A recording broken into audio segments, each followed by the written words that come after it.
The silence that follows the discovery is a heavier weight than the midday sun, pressing down on the huddled figures around the chieftain's still form. 8 are gone. The rock on which the clan built its precarious existence lies broken.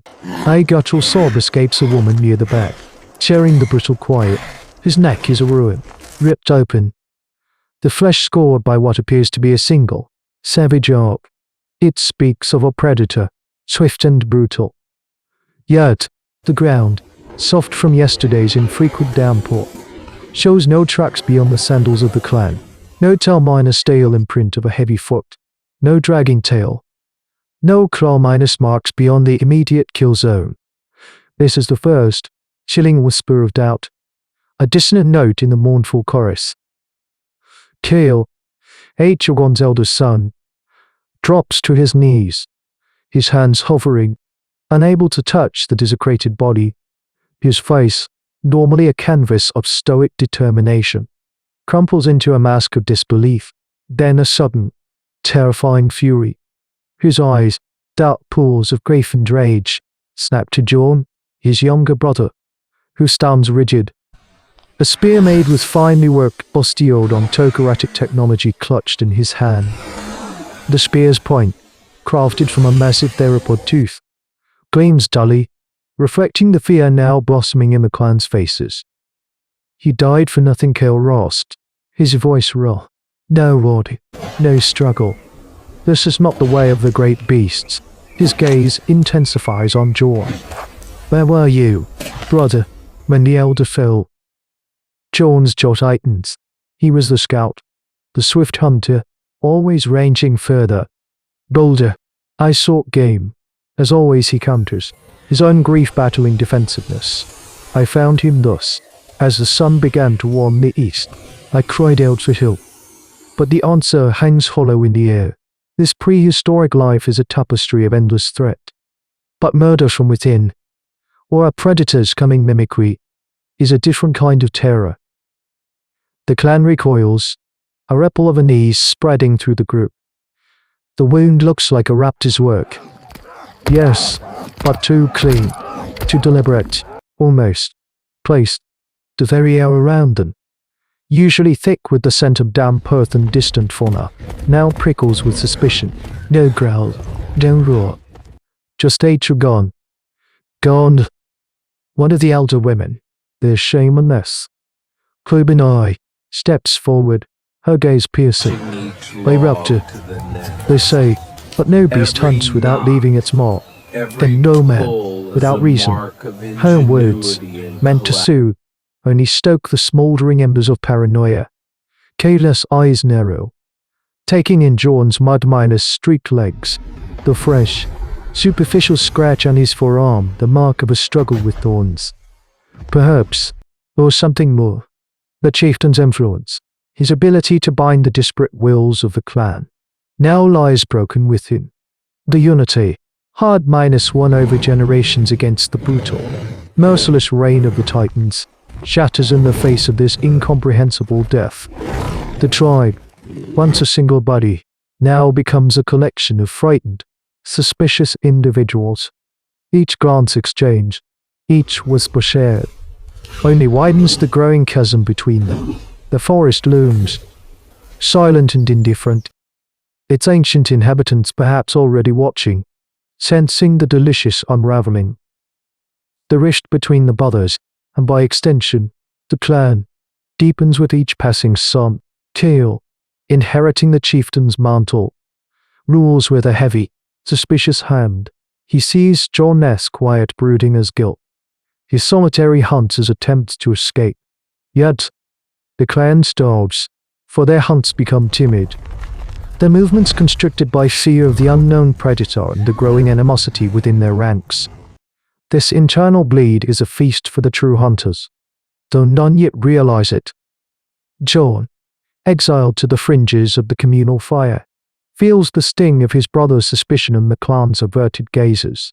But his scout's instincts, honed by countless encounters with the prehistoric world's dangers, compel him to seek answers. He begins to retrace his steps from the morning of Aegon's death, not for escape, but for clarity.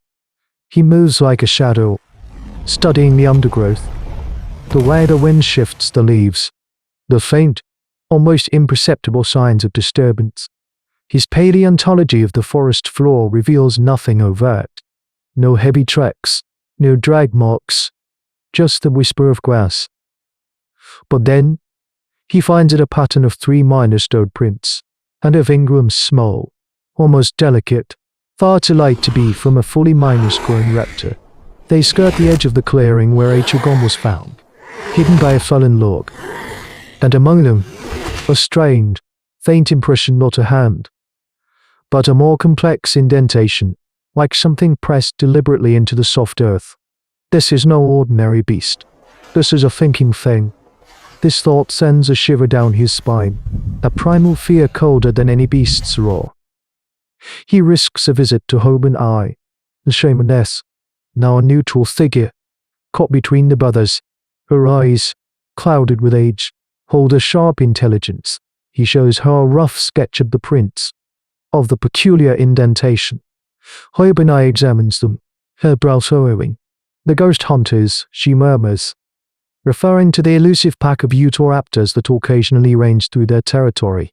They are clever. These ones, too clever. She tells tales of their uncanny ability to stalk, to use the environment, even to mimic the calls of their prey. But to frame a murder to understand human paranoia, this is new, terrifying ground. This hints at an intelligence that challenges the very notion of hominid history as the sole domain of complex thought. John starts observing the forest with new eyes, not just for game or danger, but for patterns. He sees a flash of scale, too swift to be certain, near that dwindling water source. He notices how the usual sounds of the jungle, the distant bellows of a brachiosaurus, the chittering of small mammals sometimes fall unnaturally silent, only to resume moments later, as if a presence had passed. He spots, almost hidden, a series of small, shallow pits near a game trail, not traps, but perhaps observation points. They are learning, they are watching, and they are orchestrating. He risks another approach to Kale, detailing his findings. Kale, burdened by the chieftain's responsibilities and his own festering grief, scoffs. You see shadows, brother, where there is only your guilt. The accusation cuts deeper than any physical wound. Yet, a flicker of doubt passes through Kale's eyes. A ghost of a memory of Orgon's wisdom. Never underestimate the shadows, for they hold the truest predators. But the mistrust is too ingrained, the wind too fresh, the clan's desperate, dwindling resources, their increasing hunger, only fuel their internal strife. The Utahraptors, observing from the dense foliage, must find their fragmented prey a most delicious prospect. Their patience is a weapon, their cunning a sharper claw than any they possess naturally. The pack's paleontology has taught them the ancient art of the slow kill. But truth, when it finally forces itself upon the clan, is a brutal, visceral awakening. Days later, a young hunter, venturing too close to the river, vanishes without a cry. His body is found later, not savaged by a direct attack, but neatly, horrifiedly dissected. One of his primitive technology flint knives, stained with his blood, is left protruding from his chest, a crude echo of Orgon's fate. This time, the raptor prints are bolder, clearer, circling the scene, and among them, unmistakable, is the imprint of a human foot, smaller than any adult, but undeniably human. It is the footprint of the missing hunter's younger brother, who had been seen quarreling with him earlier that day. But the hunter's brother is found huddled in fear, miles away, having fled after the initial disappearance. Panic grips the clan. The brothers' feud, the lingering suspicion, all melt away in the face of this impossible horror. It is Kale, now stripped bare of his chieftain's arrogance, who stares at the scene and finally understands Jorn's warnings. The raptors aren't just hunting them. They are studying them, learning their weaknesses, their grievances. They are mimicking their methods, using human evolution's very social structures against them. Hominid, kneeling beside the corpse, points to a subtle detail of fate. almost invisible scuff mark beside the knife wound. Not pushed, but placed, she whispers, her voice chilling. They learned it from us, the way a hunter positions his kill, the way a weapon is made to look like another's. The clan, recognizing the cunning enemy that has infiltrated their minds, finally unites, Cale and John, their past animosity dissolving into grim resolve, stand side by side. They understand now the true nature of their foe, not merely a pack of predators, but a collective intelligence that thrives on chaos. This is beyond any dinosaur documentary tale, beyond the known bounds of paleontology. The Utahraptors, the ghost hunters, are showing a capacity for tactical manipulation that eclipses any other creature in this prehistoric world. They devise a plan, simple in its brutal logic, a reflection of their own desperate fight for survival. If the raptors mimic them, they will mimic the raptors. They will set a trap that uses the clan as bait, banking on the raptors' overconfidence, their belief in their psychological victory. John, the swift scout, will draw them in, leading them towards a narrow ravine where Cale, the strongest warriors, wait, not with spears, but with nets woven from tough vine and heavy, sharpened logs tethered to trees, primitive technology adapted for a unique foe.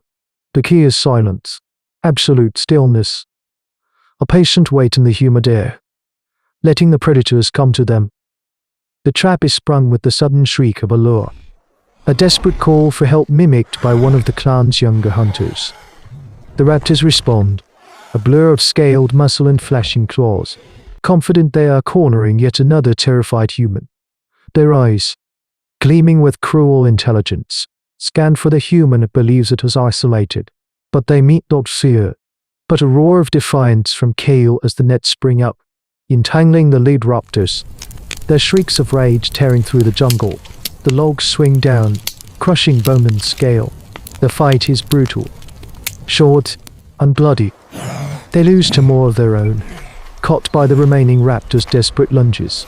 But when the dust settles, the leader of the pack, the one with the particularly bright, calculating eyes, lies broken, a crude stone axe embedded in its skull. The remaining raptors scatter, broken in spirit and numbers. The jungle closes in once more, but the silence it holds now is different, tinged with respect, not fear. The clan, though scarred and diminished, has found its cohesion, forged anew in the crucible of unimaginable cunning. Their ancestors, even those from 1,000,000 years ago, faced countless beasts, but none so insidious as a foe that mirrored their own capacity for thought, for manipulation. This battle, fought not just with stone and muscle, but with wits against wits, whispers of the nascent brilliance that would one day define Homo sapiens. It was here, in the shadow of giants, against predators who wore the mask of their own internal demons, that the very essence of human defiance was hammered into being. The long, winding path of human ancestors, through epochs of tooth and claw, finds its echo in these desperate gambles, these audacious refusals to merely be prey. Here, where primal fear met emergent thought, humanity carved its first defined mark. What other shadows lurk, waiting to test the bedrock of human will?